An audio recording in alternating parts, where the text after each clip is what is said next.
How's it? And welcome to the pH breakdown. Thank you very much for joining me. In this video, I'm going to break down a bushbuck hunt. Bushbuck is by far my favorite animal to hunt. Can't get enough of them. This is a very interesting video and one that has got quite a few good little tidbits in it that I'm sure you guys will appreciate as I break it down. As always, like I like to say with each video, I don't know who PH is. I don't know who the outfitter is. I don't know who the hunter is. Nothing personal to these guys. This is purely my thoughts, my opinions, my criticism looking at the video. I'm simply just armchairing it from the back here, and that's it. So nothing personal. It is a good video, this one, though. It's not the only bushback video I'm going to do. Hopefully, I can do some more in the future, and I certainly will because they're such a cool animal to hunt. So, without further ado, let's jump into this video. A little bit of background. It looks like it might be kind of an Eastern Cape, Northern Eastern Cape, KwaZulu-Natal, maybe KwaZulu-Natal, Midlands area of South Africa. I'm not quite sure, but I will post a link to this video down below. I highly suggest you guys head on over and you can watch the full hunt. It's a pretty cool video. Let's go.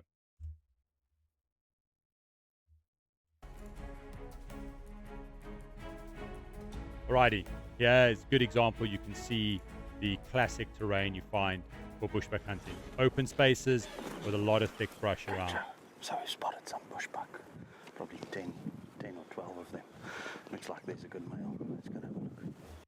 So that's interesting.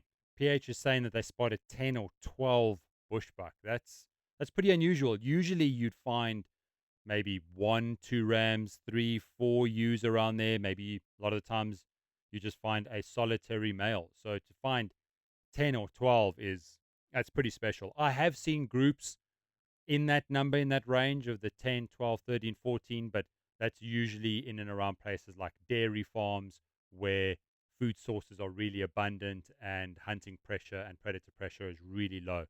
Just by the looks of the vegetation and as the video plays on, clearly these guys aren't on a dairy farm. They're out in a really cool wild place. But still, to see 10 or 12 together, that's exceptional. And maybe it's a good sign of good bushback numbers.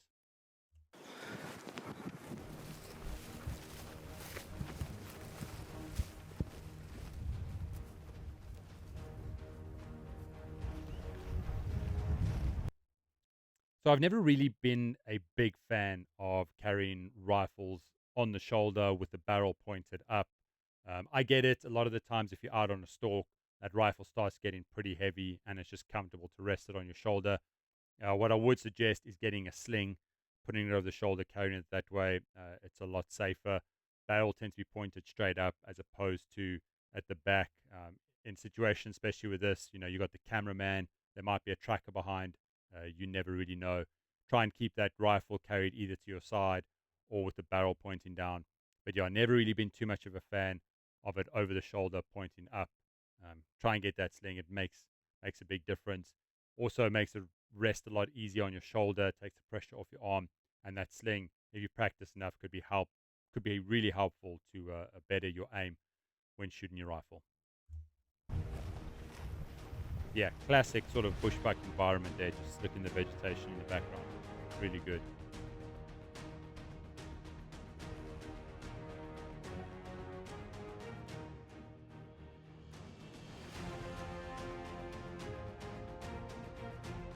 So that's quite interesting, and I like to see that. So obviously the PH is looking through his binoculars. I'm guessing he's looking at the bushbuck. Maybe he's just trying to assess if it's a trophy quality ram. Maybe he's looking to see a stalking route. I don't know what, but he'd obviously had a look and decided to move on. And just a nice little tap on the shoulder from the hunter there. Who knows? I don't know what the hunter saw, but he obviously felt it was important to relay that information back to the PH. And it's good. I like to see that. I like to see more hunters getting actually involved in their hunt. A lot of the times people think just because you're being guided, you kind of got to stand back, keep it quiet, and just let the guide. That's not true. In this case, I always used to appreciate sharing information, sharing thoughts, ideas with the hunter, and I know that they really appreciated being a lot more part of their hunt. So yeah, it's nice to just see the client tapping the PH on the shoulder and kind of just giving his thoughts. Really good. Shows the development and building of a good, strong relationship between these two.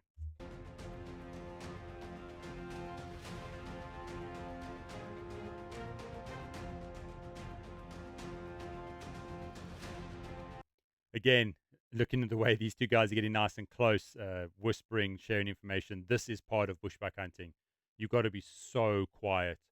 Bushbuck generally, they don't like overly windy conditions, so they're going to come out when the wind is pretty low down, fairly quiet.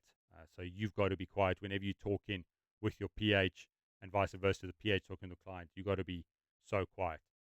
Just another reason why I always say it's good to have a good relationship with your PH, because a lot of the times you guys are going to be getting pretty close and whispering to each other. So it helps that you get on. Okay, now I'm guessing this is just a little bit of theatrics from the cameraman. I'm presuming they've already taken the shot, because there's not a chance in hell, if I was the PH, I would ever let the cameraman sneak down in front of the hunter, especially when he's on the sticks, and definitely not if we are going after bushbuck, because they can pick up the slightest of movements. So I'm going to give the sort of benefit of the doubt here and say that this one was just done after the shot, and the cameraman thought it was a good idea to add this for a little bit of extra tension building.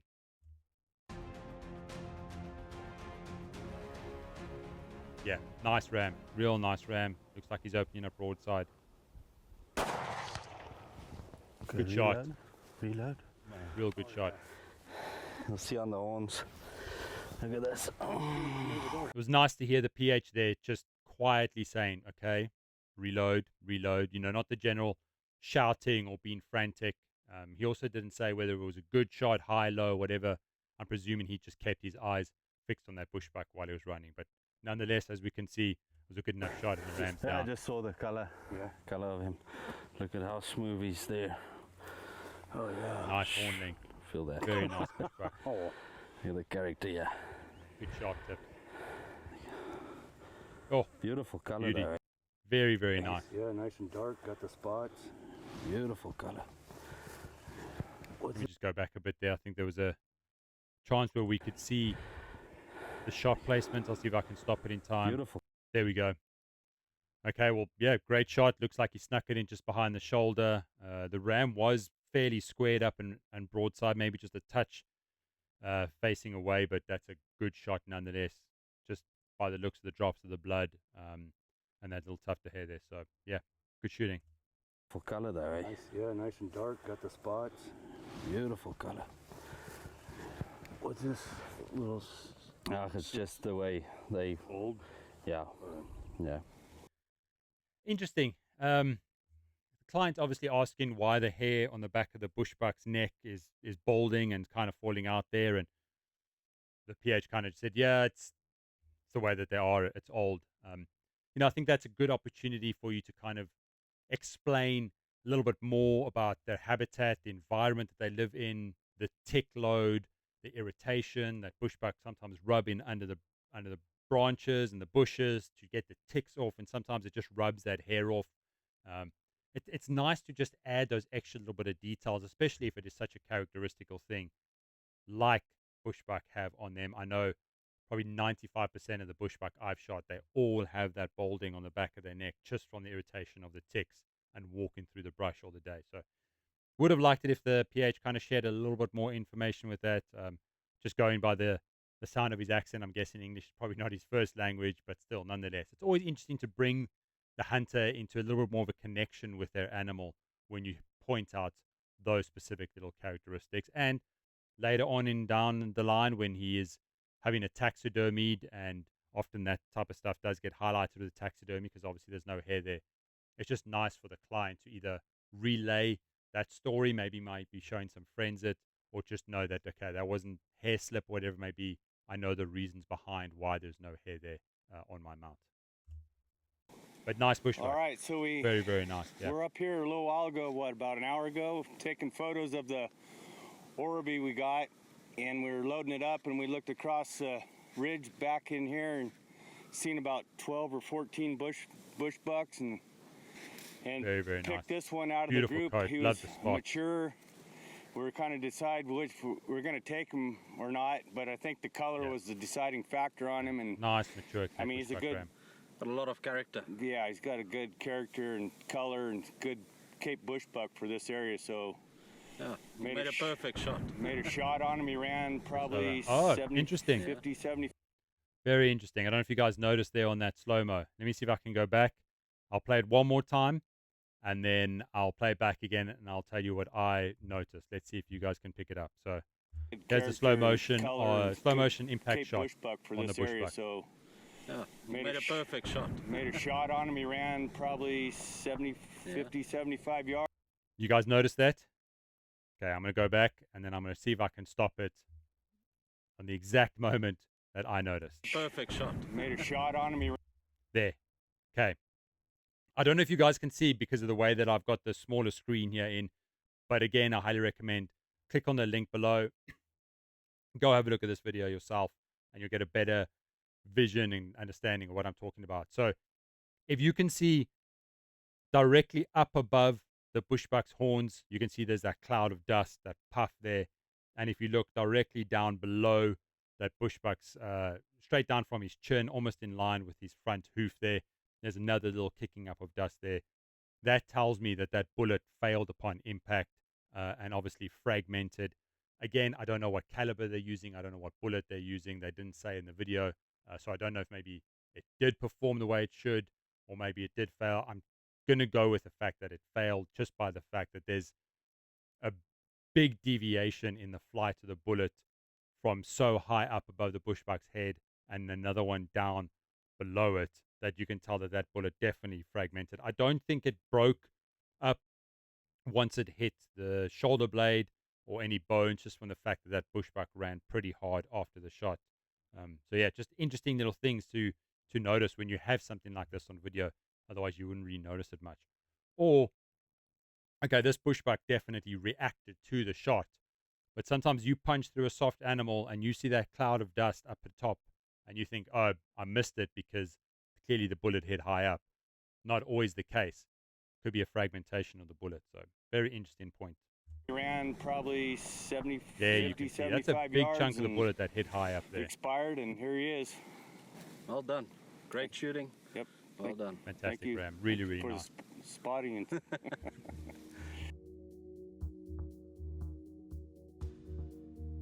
All right, so I'm guessing this is the next day or a couple of days on.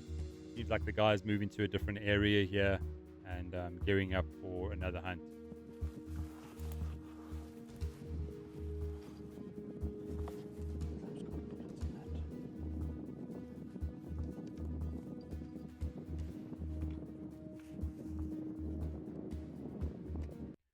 So you can see the hunter there is loading a magazine into his rifle, a couple of extra bullets.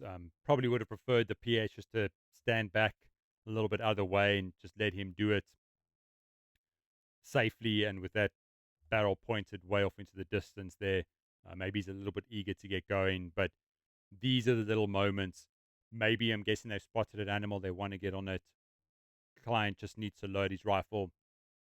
Don't rush those moments. Make sure that you're always safe. Make sure that you give that guy enough time, not enough pressure, little pressure, no pressure, to make sure that his gun is completely safe. So that's the only thing I point here. Just hang back, let the guy load his rifle, put the safety on, make sure everyone's good, and then carry on. Doesn't matter how close you are to the animal.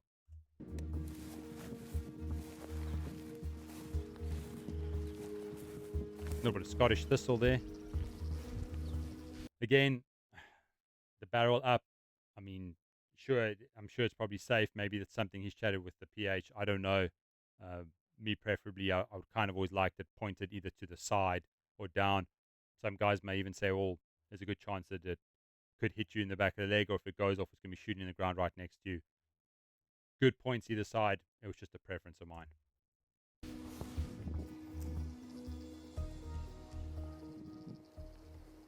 Looks like a nice ram. Very nice bushbuck.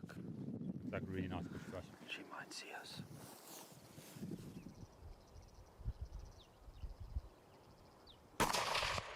Good shot. Good shot. Good shot. Bushbuck reacted strongly to it. You could hear it was a good solid thump. And they were nice and close. They're probably within 100 yards of it. For sure. Nice and flaring out. There we go. Walking up to it. So definitely a good shot. Look at that. Oh, yeah. Magnificent. Nice. Very, very nice bushbuck ram. That's nice. Nice See, a little little bit ivory lighter tips in there. colour. Yeah. Yeah, Hey? good character, good ram. Right through Very the nice. heart. Look at that. It's